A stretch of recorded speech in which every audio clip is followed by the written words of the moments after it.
Today's case is going to take you through so many different emotions.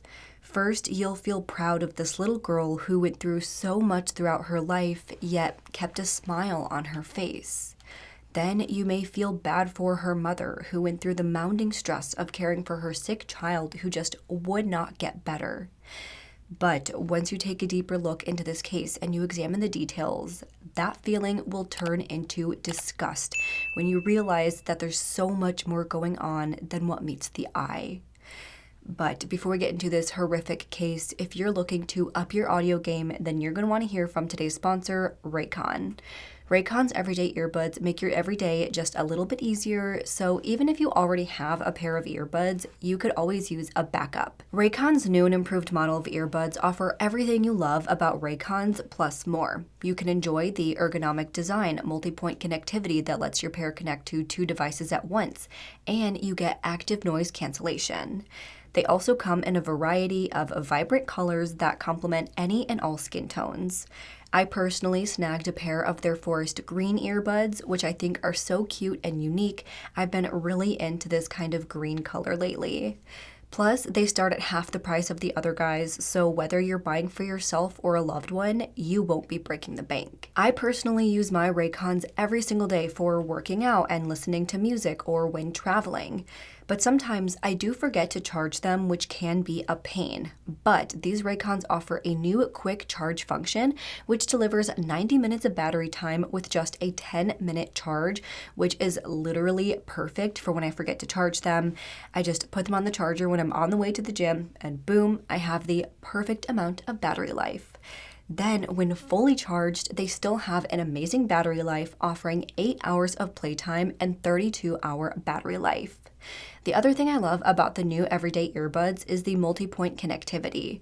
It was really nice to have on the most recent flights that I've been taking. I recently went to Singapore, which was a 17-hour flight. So it was really nice to have my earbuds that were able to connect between my iPad and my phone for when I wanted to listen to music, and then my iPad for when I wanted to watch a movie. It was so nice being able to seamlessly switch between both on the plane without having to disconnect and reconnect them. I also love their new protective covers, which come in so many unique designs and offer wireless charging capabilities. I love how my protective cover looks, and it helps put my mind at ease knowing my earbuds are protected while I'm out and about with them. I know you will love your Raycons just as much as I love mine, so go ahead and give them a try out for yourself. Click the link in the description box below or head to buyraycon.com/RSTC to get up to 20% off your purchase site-wide. That's right, you can get up to 20% off everything on Raycon's website when you go to buyraycon.com/RSTC. Thank you again so much to Raycon for partnering with me on today's video. With that being said, let's get into the details of this horrifying, tragic case. Olivia Gant was born on June 21st, 2010 in Pasadena, Texas to Jeff and Kelly Gant, and she had 2 older sisters who she absolutely adored. It was reported that the relationship between Jeff and Kelly was a difficult one, which ultimately ended in divorce when Olivia was around 2 years old. After the divorce in 2012, Kelly and her 3 children moved to Littleton, Colorado, where they remained for the years that followed. Olivia was known to be very close with her family, especially her grandparents, who stayed in Texas after the move, but tried to visit the girls as often as they could. Olivia was described as a happy, upbeat, positive little girl. She was imaginative, talkative, and smart. Olivia loved school. She was happiest when she was around her teachers and friends. At home, she loved being on her iPad, playing with her dolls, and watching movies. According to her step-grandfather, Olivia would watch a movie one time, and then when she would re-watch it, she would say word for word what the characters were saying. She also had an unbelievable imagination and could entertain herself and her sisters for hours, just coming up with the most elaborate and creative stories. Some of her favorite places to go were the zoo and Dinosaur Ridge. Her favorite animal was a lion, and she could tell you just about anything about dinosaurs and sharks. She also loved Dairy Queen, where she would enjoy her favorite, a vanilla ice cream cone. Buy my cake to help kids. She was just a joy to be around. She was so energetic, so loving and caring and loved the place. She just loved life so much. Lonnie Gautreau was Olivia's grandfather. He called her Livy. She called him Pawpaw. Pawpaw's gonna take your picture. However, Olivia's life from the jump was anything but easy. Starting from the time that she was just a baby, Olivia started experiencing a number of health issues. She would spend the following years in and out of the hospital, suffering through countless doctor's visits, medical testing, and undergoing numerous procedures. Most of it started in January of 2013 when Kelly took Olivia to the Colorado's Children's Hospital with reports that Olivia was having trouble digesting food and was severely constipated.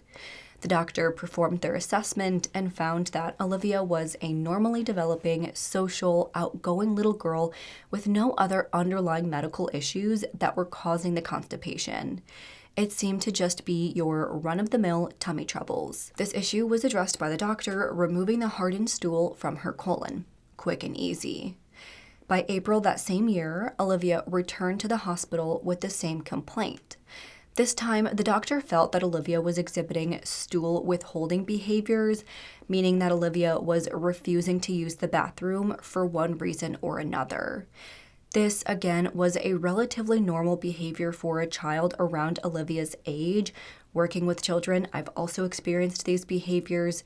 So once again, nothing serious seemed to be going on with her. After these visits relating to Olivia's digestive issues, she returned to the hospital once again, this time with a new complaint. Kelly reported that Olivia was experiencing seizures. At first, Olivia was prescribed Keppra to manage her symptoms. However, after some time passed without any new reports, the doctor ordered that Olivia be monitored over a period of time to see if there was any further seizure-like activity. They found that there was none, so she told Kelly to take Olivia off of the medication. Over the course of 3 additional visits, Olivia's doctor had been informed that Olivia was still on Keppra, so each visit she told Kelly to stop the medication. She explained that Keppra is only taken for a diagnosis of seizures, which Olivia did not have. The medication can have negative side effects such as psychosis, mood swings, and behavioral issues, so it's best that she stop them altogether. But despite this, it seemed that Kelly truly believed that Olivia needed the medication, so she continued giving it to her, though it's unclear where she was able to get the prescription for it. Now, after those initial visits relating to the constipation issues, Olivia's digestive issues continued and grew worse over time. Eventually, Olivia was diagnosed with gastrointestinal motility issues, meaning that the digestive system wasn't working properly to break down and move the food along the digestive tract. Due to this, by November of 2014, Olivia underwent her first surgery to address her severe constipation. She got an ileostomy. In this procedure, the surgeon rerouted her small intestine to a surgical opening created in the abdomen to bypass the large intestine, directing the waste to exit through the hole and into an ostomy bag. This procedure did relieve Olivia's constipation, but Kelly said that Olivia still continued to have other digestive problems. During this time, Olivia underwent numerous allergy tests, which showed that she was allergic to peanuts, tree nuts, chocolates, milk protein, cats, and pollen. Kelly also reported that she was diagnosed with autism at one point, and a lot of people with autism will experience food aversion, sensitivity to taste, texture, and the smell of foods, which results in them being really picky. So Olivia having so many food aversions, plus all of her allergies, led to her having a very limited diet. It was incredibly difficult for Kelly to get Olivia to eat much of anything, leading to very poor nutrition. Doctors found that her nutrition was so poor that she needed supplemental nutrition. First, she had an NG tube placed, which is a tube that's inserted into the nose and directed into the stomach to deliver the nutrients directly into the stomach. This is a more temporary treatment for people who need the supplementation short term. But according to Kelly, Olivia could not tolerate the NG tube, so by January of 2015, Olivia underwent another surgical procedure to have a G tube placed directly into her stomach through her abdomen. This is a more permanent treatment for people who need the supplementation long term. But still, even with these feeding tubes placed, doctors felt that Olivia was not receiving the nutrition she needed. Kelly reported that Olivia just wasn't tolerating any of these treatments and nothing seemed to be helping her. Because of this, doctors felt that they needed to take more drastic action. By June of 2015, they performed yet another surgery to install tubes that would deliver nutrients directly into her veins, bypassing the digestive system altogether. This is a process called total parenteral nutrition, or TPN. This treatment is an option for anyone who has a disease or condition which affects their ability to eat and absorb nutrients, such as someone with cancer or severe intestinal issues. The catheter is placed so that it delivers the formula over about 12 to 16 hours per day. This also requires upkeep for the catheter to ensure skin integrity and prevent infection. For about a year and a half after the surgery, from June of 2015 through early 2017, Olivia also received therapies to improve her ability to eat food. She had various follow-up appointments with doctors, and she had nurses visit the home on occasion to check on her lines. There were a few issues with, I believe, pretty minor infections, but they were always resolved. During this time, she was on various pain medications to manage those symptoms and help her tolerate her TPN. Also throughout that year, Olivia and her mom, Kelly, created a poster with all of Olivia's bucket list wishes of all the things she wanted to do before she died. Some of those wishes included taking care of a hurt animal, be a fireman, ride a balloon, catch a bad guy with the police, be a princess with her teacher, and see the helicopter at the hospital. After making that list, Olivia and her story were picked up by local news outlets, with reporters taking videos and writing articles about just how much of a fighter Olivia was. She was going through so much in her short life, but she was not going to let it take away her smile. Kelly also took to the internet to write blog posts about what her daughter was going through, an outlet to let out her emotions as a mother of a sick daughter. On those posts, she explained that Olivia had medical issues since she was just 9 months old, and she had all sorts of diagnoses from hydrocephalus, seizure disorder, autism, sensory processing disorder, heart problems, brain malformations, and of course, intestinal issues.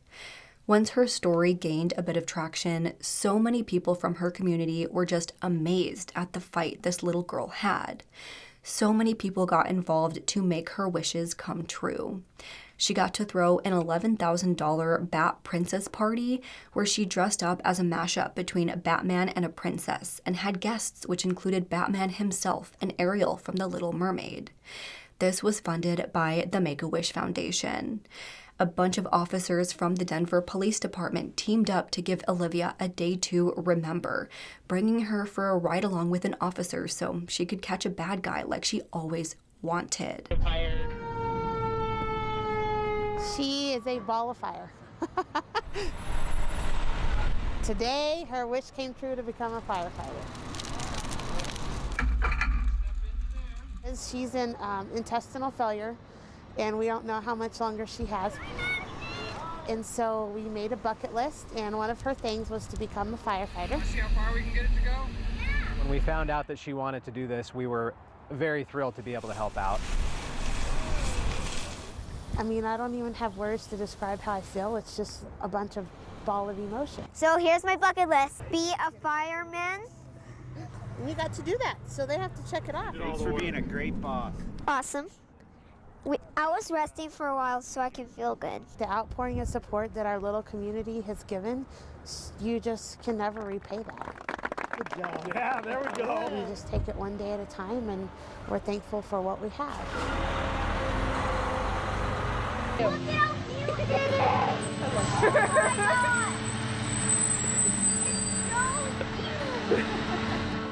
One of those things was to be a firefighter. This is Olivia. Hi, Olivia. How are you? A local firehouse picked her up to report for duty. She greeted her team and even got to battle a real fire. We're going back to the locker room right now so you can get your uniform on. Wow, don't you look snazzy? Another bucket list item, to catch a bad guy with police. Here we go. You tell her, put your hands behind your back. She's now your prisoner. She did so well, she even got a promotion. So this is my badge. It says Chief of Police. So today, you are going to be the police chief. At the same time, Kelly started a GoFundMe page to help pay for her medical expenses, which ended up raising over $22,000. On that page, she also kept donors up to date on her care and everything that Olivia was fighting through. The public watched as Kelly did her best to help her daughter through her issues. She remained concerned and proactive with her care. She was an incredible mother, but despite her best efforts, it seemed that Olivia started to decline once again. By March 1st, 2017, Olivia underwent yet another surgery. This time, Olivia was admitted to the hospital after Kelly reported that her bladder was not functioning properly. In this surgery, doctors inserted a tube that led from her bladder to an opening in her abdomen to allow urine to drain out through a catheter. By this point, doctors report that 7-year-old Olivia had never really learned how to use the restroom on her own. She was still wearing diapers and had little or no control over her bowel and bladder functions. After the surgery, she was discharged home but returned to the hospital once again by March 24th, 2017. Kelly reported that Olivia was rejecting her TPN treatments. By this point, medical staff had discussed weaning Olivia off these treatments and transitioning her to a more sustainable diet. But Kelly refused this, saying that they already tried that and it didn't work.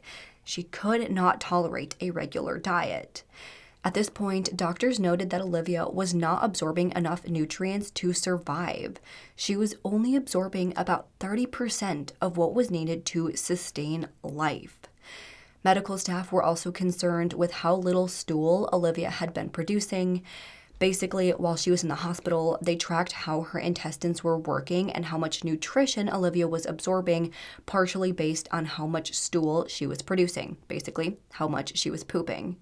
They were able to track that via her ostomy bags, which again contained very little stool anytime they checked. However, by March 27th, they noticed that Kelly was removing the ostomy bag from Olivia and dumping out the contents whenever the nurses were gone. I'm not sure exactly what they knew that she was doing, but basically they caught her holding the ostomy bag and were like, "What are you doing with it?" That was obviously suspicious, and they wondered if that was why she was seemingly producing so little. They decided to put a 24/7 monitor in her room for the day that followed, and during this time, the amount of stool Olivia produced drastically improved.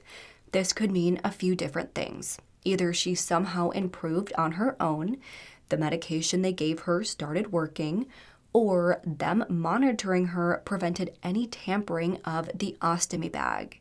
At that point, they weren't exactly sure what to make of this situation. During this stay, by March 29th, Kelly started to raise concerns to Olivia's doctors, saying that Olivia's quality of life just was not acceptable. She wasn't absorbing any nutrients. Nothing they were doing was helping. She was constantly undergoing surgeries and procedures. She was always in pain, always had tubes attached to her. It was no life for a 7-year-old child. At that point, Kelly requested a DNR, or a do not resuscitate order, be placed for Olivia. This means that if her heart stops for any reason, she does not want her life to be saved.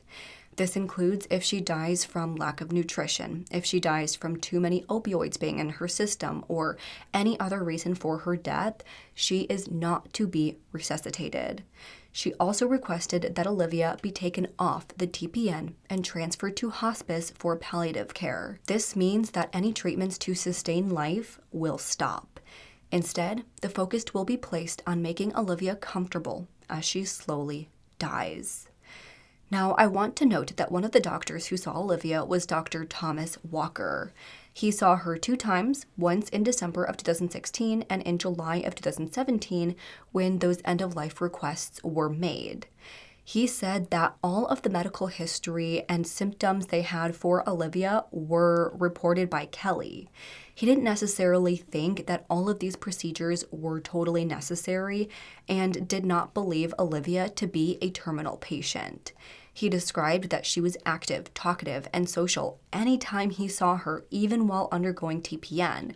So he did not think that a DNR was necessary.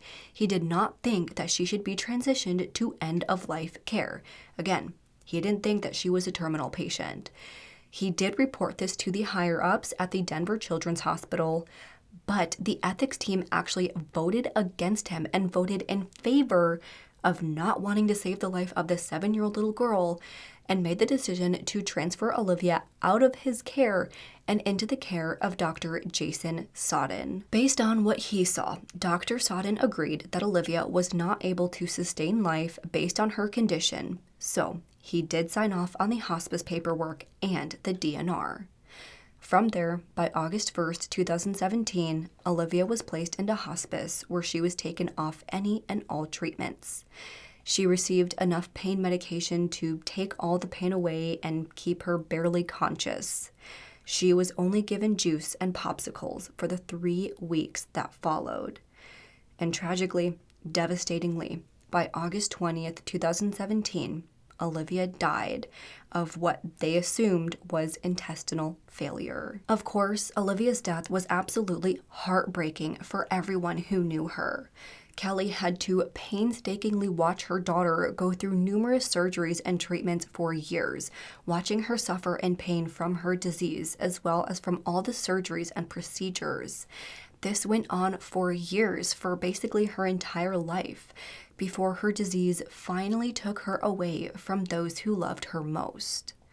For the year that followed, it seemed like Kelly and her family mourned the loss of the 7-year-old little girl while trying to move on with their lives and pick themselves back up. But by October of 2018, it seemed that Kelly would be put through yet another emotional roller coaster after her older daughter, Olivia's older sister, also became sick.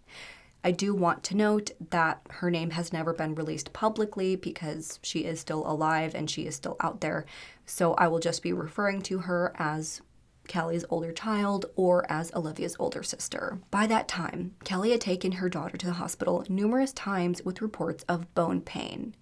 Now, Kelly had taken her daughter to the same hospital for other minor concerns starting after they moved from Texas in 2013. It wasn't until around 2016 when Kelly reported that between the ages of 2 through 5 years old, while they were still living in Texas, she had been treated for lymphoma with chemotherapy and radiation. Lymphoma is one of the most common types of cancer seen in children. Lymphoma is a cancer of the white blood cells. It happens when these cells, called lymphocytes, start growing in an uncontrolled way, causing the lymph nodes all throughout the body to swell.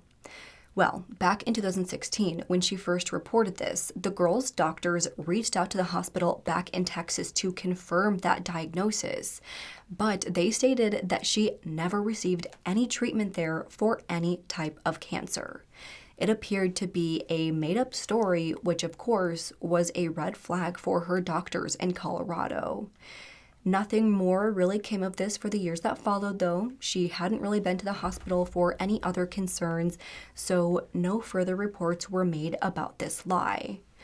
But then, by October of 2018, once again, she was back at the hospital, now with reports of bone pain for her older daughter. Bone pain is a very common side effect of chemotherapy. Chemotherapy basically works by attacking all of the cells in your bodies to try and get rid of the bad cancer-causing ones. Of course, this can have a negative impact on a child's growth and development and the way your bones remodel and repair themselves, making them weaker. This isn't just a side effect for children, it happens to many people who have undergone chemo. Either way, with these reports of bone pain, of course, the assumption is made that it's a result of the chemo this little girl received as a child. But once again, when the medical staff looked into her medical history, they found that she never actually had cancer and never underwent chemo. This was a huge red flag to her treating staff. So they did more digging. They went online and they found numerous articles, blogs, Facebook pages, and news stories reporting her other daughter Olivia's ongoing health battles. They found out that Olivia died from her issues at the young age of 7 from intestinal disease. Kelly was receiving tons of attention from the media reporting on Olivia. She received thousands of dollars from that GoFundMe. And now, all of a sudden, she had yet another sick daughter who didn't actually appear to be sick. All of this information set off a light bulb for these medical professionals who felt that maybe Olivia's battle wasn't all that it seemed. It is very rare that a child dies from intestinal issues, especially when they're receiving treatment. Plus, there were multiple doctors involved in Olivia's care who felt that she was not a terminal patient, yet she died anyways. We now see that Kelly is willing to lie about her other child's past medical history. So, was it possible that she had also been making up Olivia's medical issues? Based on this suspicion, medical staff finally called the authorities to report their concerns. Once police started their investigation, once again, they confirmed that Kelly's older daughter never was treated for any form of cancer. The only things she ever went to the hospital for were things like ear infections and sports injuries. It was clear that she was trying to fabricate her past medical history and may have been trying to get unnecessary treatment for her daughter. Then, police went ahead and did an interview with Kelly where she explained the extensive medical conditions her daughter suffered with. She confirmed that her older daughter had cancer as a child. She then went into detail about Olivia, explaining pretty much everything that I've told you up to this point. How she had seizure disorders, autism, and eventually digestion issues. She also talked about how she refused to eat, leading to her conditions worsening. This led her to undergoing all of those painful, draining procedures throughout her short time on Earth. In this interview, she then brought up Munchausen by proxy syndrome completely unprompted. She said that she knows what it means when a parent or caretaker makes their child sick on purpose in order to get attention. She continued saying, quote, "That has never been my case, like at all, whatsoever. You can talk to anyone that stood by my side through all of this." After this interview with Kelly, officers decided to do a separation test with that older daughter. Basically, they had someone in the home for a few days to monitor the child, all while Kelly was ordered to stay away. They wanted to see if her condition changed at all from her mom being away. And lo and behold, with Kelly gone, the girl had no further complaints of bone pain, and her condition seemed to drastically improve, just as it had with Olivia with that ostomy bag situation. Based on this, investigators felt that it was very likely that Kelly had fabricated many of Olivia's health issues too. They decided to exhume Olivia's remains and send her to the medical examiner for an autopsy. There, the medical examiner stated that she found no anatomical findings to support any of Olivia's stated diagnoses. Of course, there are certain things that you can't find in an autopsy, such as autism or inflammation of the digestive tract. However, like I said, Kelly wrote that Olivia had a brain malformation, a heart malformation. Neither of these malformations were found in the autopsy. She also found no anatomical cause for Olivia's digestive issues. Based on her findings, she certified Olivia's cause of death as undetermined, which is different from what the original cause of death was supposedly supposed to be, which was intestinal failure. She just could not find evidence to prove it was intestinal failure. The next step in this investigation, of course, was to interview other members of Olivia's family as well as doctors who took part in her care. Now, according to Olivia's father, Jeff, he had himself and the 3 girls on his health insurance from the time that they were born, and all throughout that time, they were never denied a claim. His insurance was pretty good.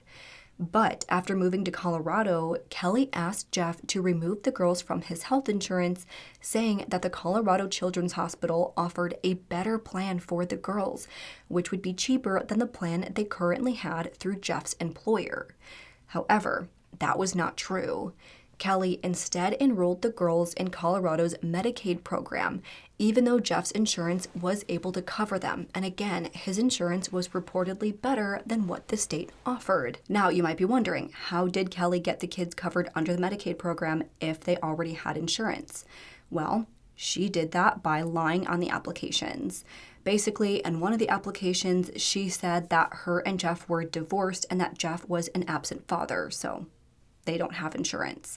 In another application, she said that Jeff's employer did not provide insurance, which again, we know is not true.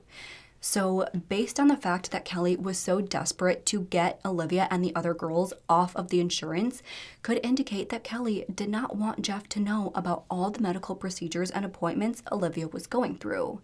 If he found out about her illness and about the thousands of claims she had been making, he would have started asking questions, and she couldn't have that. Next, like I said earlier, Kelly said that Olivia was hardly eating due to her food aversions and allergies. This led to very poor nutrition, which resulted in the need for her feeding tubes. However, at one point during all of this, Olivia saw an occupational therapist to try and address her eating problems. An occupational therapist is a medical professional trained to help people with their everyday tasks such as feeding, showering, toileting, gripping and grasping objects, brushing their teeth, and things like that. They will do an assessment to identify possible underlying causes of the deficit and use that to get the person back to their normal daily function through therapy. When Olivia was assessed, the OT found no medical issues contributing to Olivia's feeding problems, meaning that she chewed, swallowed, and tolerated food just fine. Over time, she helped Olivia explore all sorts of different foods until she got to the point of eating an age-appropriate diet. After achieving her goals, Olivia was discharged with no recommendation for further therapy, because again, Olivia was eating just fine. Yet still, Kelly claimed that Olivia refused to eat. After this, investigators continued speaking with the various medical professionals who worked with Olivia, including doctors in Texas and the team responsible for her care in Colorado. They heard from multiple Texas doctors who saw Olivia as a baby, and they never diagnosed her with autism, hydrocephaly, or any of the other conditions Kelly listed. They said that she was a healthy baby who was growing appropriately and meeting all of her expected milestones. She may have had some mild developmental delays, but they were all within her age range, and nothing was ever severe enough to warrant a diagnosis.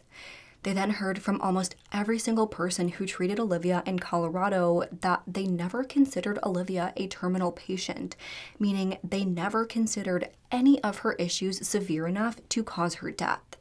In fact, as I stated earlier, one of her doctors, Dr. Walker, refused to sign the DNR.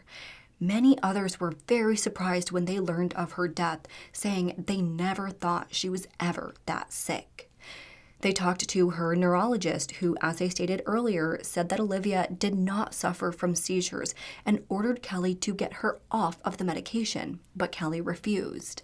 They spoke to the pain management team and the anesthesiologist, all who said that any time there was a report of pain, it came from Kelly, not Olivia. Many of her doctors said the same about her past medical history. It all came from Kelly, and there wasn't much documentation to back it up. When they saw Olivia in their visits, Olivia always seemed happy, outgoing, social, talkative, and active. Now, the doctor responsible for the G-tube ileostomy and central line surgeries was general pediatric surgeon Dr. John Beeler. He told officers that he was referred by another doctor due to Olivia's severe constipation problems. He was aware of the conditions for which she was being treated, hence why he did the surgeries. He said that none of the conditions Olivia was being treated for were terminal illnesses. He explained that death from intestinal failure occurs for only 2 reasons: malnutrition and liver failure. He said that malnutrition simply does not happen to anyone being treated in the United States because it's a relatively simple thing to treat. You feed through different types of tubes. The other cause, liver failure, occurs from the liver not being utilized during normal organ functions when someone has a GJ tube. A GJ tube bypasses the stomach so that the liver doesn't get a chance to break down the food it receives to send out the enzymes to the rest of the body. But this takes years of having a GJ tube for that to happen. So Olivia wasn't anywhere near liver failure by the time her surgeries took place.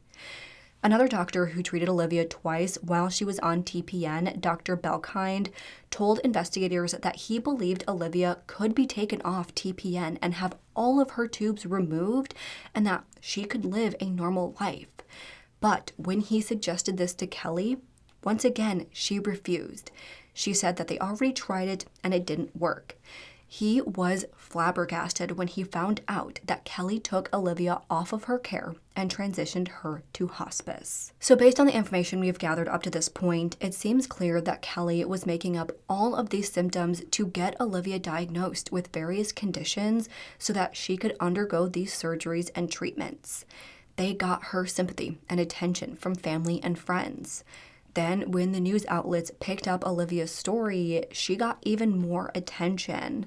With that attention, she got donations. It kept building and building, and the more attention she got, the worse Olivia's condition became. She just couldn't help herself, and eventually, Olivia was starved to death. What better way to get the most attention possible than to have a dead 7-year-old child? But then, once that attention died down and people moved on, she needed it back. She missed the attention she got from her first sick child, so she tried doing the same thing to her older daughter. But thankfully for her older daughter, doctors finally put the pieces together and realized that something was wrong. To me, I think Olivia's situation happened because of a lot of different factors. And as I talk throughout this portion of the video, I am going on my own experience. I work in pediatrics, so I treat children every single day, and that means I deal with their parents and families every single day. So I have experience with collecting medical history, treating based on that medical history, and using it to further their goals and come up with a plan of care. So throughout this portion of the video, I'm going to be using my own experience as well as information gathered from this case to sort of explain how I think this could have happened.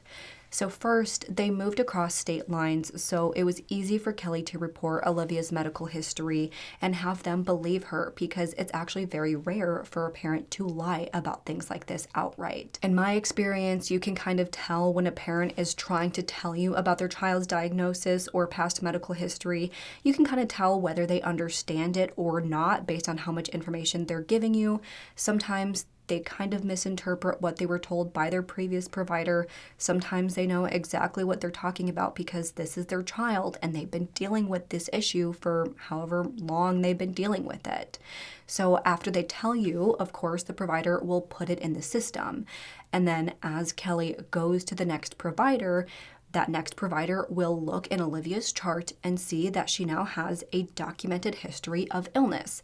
So let's say I see a child, I take their history, I put it into the computer, they go and see another provider who has the same system as us, they look in her past medical history and say, oh, Rachel reported that this child had this condition, so that's their past medical history. With Olivia, it started as her saying that she had this seizure condition, which maybe she thought would get her more attention, but it didn't.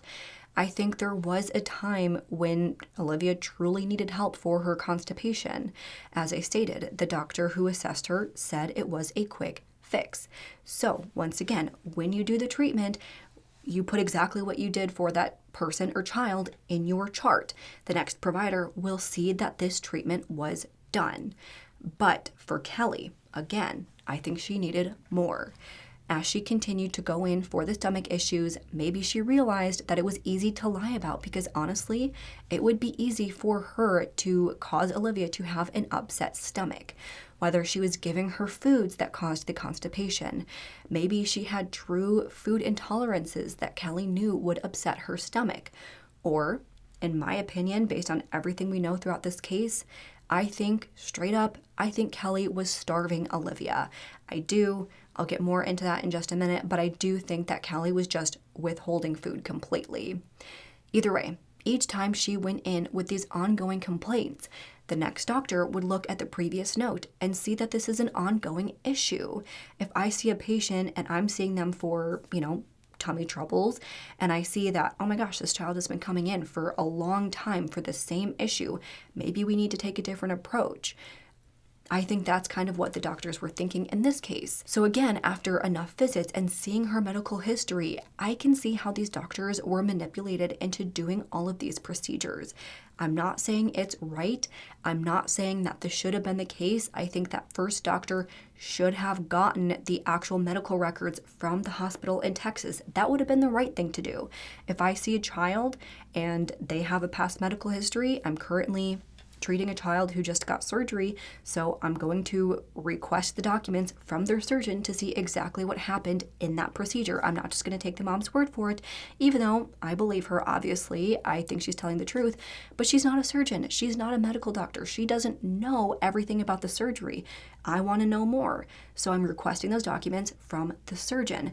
That's what a competent provider would do when they're taking a medical history. So again, I can kind of see how doctors were manipulated into doing some of these procedures, but what I can't see is how they let her die, how they let her transition to hospice. Dr. Walker was the only one to report his concerns to the hospital, but he never actually called child welfare services or the authorities. Why? And then as she was going through all of these different procedures, I do believe that when the doctors saw her, like after she got all those tubes placed, after she started TPN, I think when they examined her, they really were like, oh my goodness, this child is not getting any of the nutrients she needs. Why isn't she absorbing the nutrients? What's going on? Obviously, I think that when no one was looking, when they were at home, or when no one was in the room, I think that Kelly was tampering with the tubes, either not providing her the formula like she was supposed to, or maybe diluting it, or something else. I don't know exactly what she was doing, but I think she was doing something to starve her child to make it look like she was not getting any nutrients. Because again, I do think that when she showed up to the doctor's visits and went to the hospital, they were truly concerned and were wondering, why is this child not absorbing any of the nutrients? But they never stopped to think that maybe Kelly was tampering with it, even after they saw her with her ostomy bag. It doesn't make any sense. Either way, after all of this was discovered, police felt that they had enough to arrest Kelly Renee Turner and charge her with first-degree murder, theft, charitable fraud, and forgery. The theft and other fraud charges are related to her using the hospital system to do all of these unnecessary tests and procedures, costing hundreds of thousands of dollars. They ended up costing Medicare over $500,000, and the hospital billed over $3 million for all the treatments. Plus, that money she raised on the GoFundMe. She also defrauded Make-A-Wish out of thousands of dollars with the events they put on for Olivia. At first, Kelly pleaded not guilty to her charges and was expected to go to trial in February of 2022. However, just before her trial was set to begin, Kelly actually accepted a plea deal where she pleaded guilty to a felony charge of child abuse in exchange for them dropping the charges of first-degree murder. They also came to an agreement on her sentencing, which ended up being a total of 16 years behind bars. In addition to the sentence, she also pleaded guilty to theft and fraud charges, for which she received a 13-year prison sentence to be served concurrently with the 16-year sentence. It's wild to me that stealing money and frauding people got almost the same sentence as murdering a 7-year-old little girl. Mental health issues or not, Munchausen by proxy or not, I truly believe she murdered that little girl for attention, and I think she is truly a vicious monster because of it. Now, the prosecutor in this case came out to say that trying a case like this one would be really tricky. There are tens and thousands of pages worth of medical documents that show the timeline of Olivia's care and progression of her illness, and it's impossible to pinpoint the exact point in which it turned from legit care to abuse. So that's something that would be difficult for a jury to agree on. But I think at the same time, the last few weeks of Olivia's life, she was starved. She was only given juice and popsicles.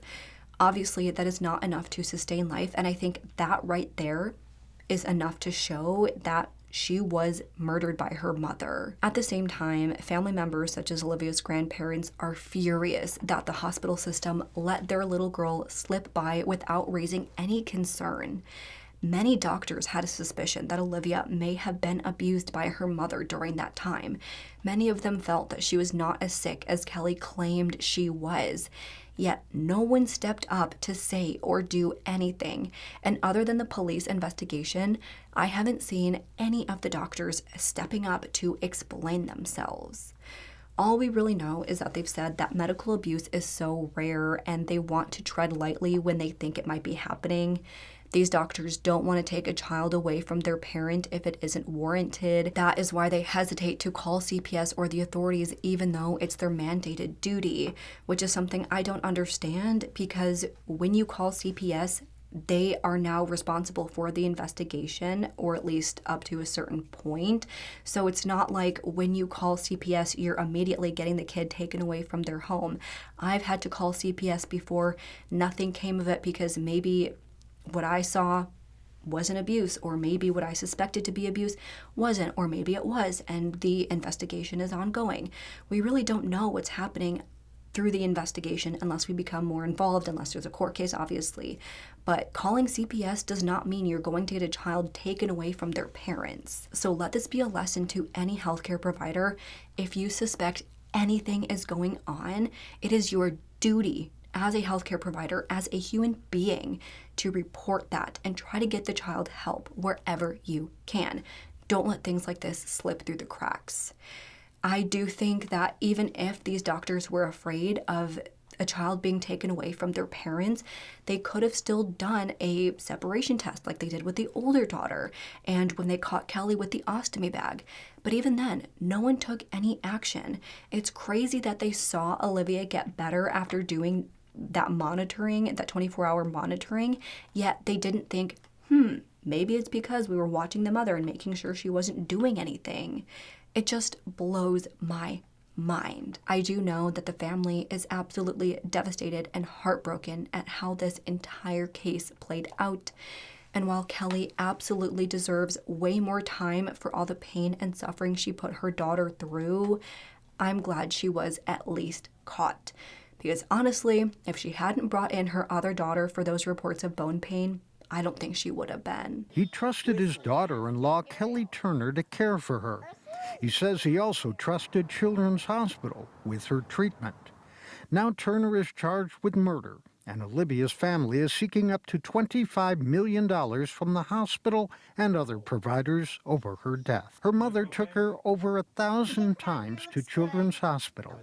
Not wanting to impact Turner's case, Gautreaux would only say he wants justice to run its course for his daughter-in-law. We had no reason to not believe what Kelly was telling us was going on. Turner is accused of claiming Olivia was terminally ill in order to gain sympathy and money for herself, which led to what the family claims were numerous unnecessary medical procedures. She'd scream and fight and, say, I don't want another owie. Children's Hospital convened child protection teams and ethics committees to examine Olivia's case, but in the end went along with the mother's request to send her to a hospice.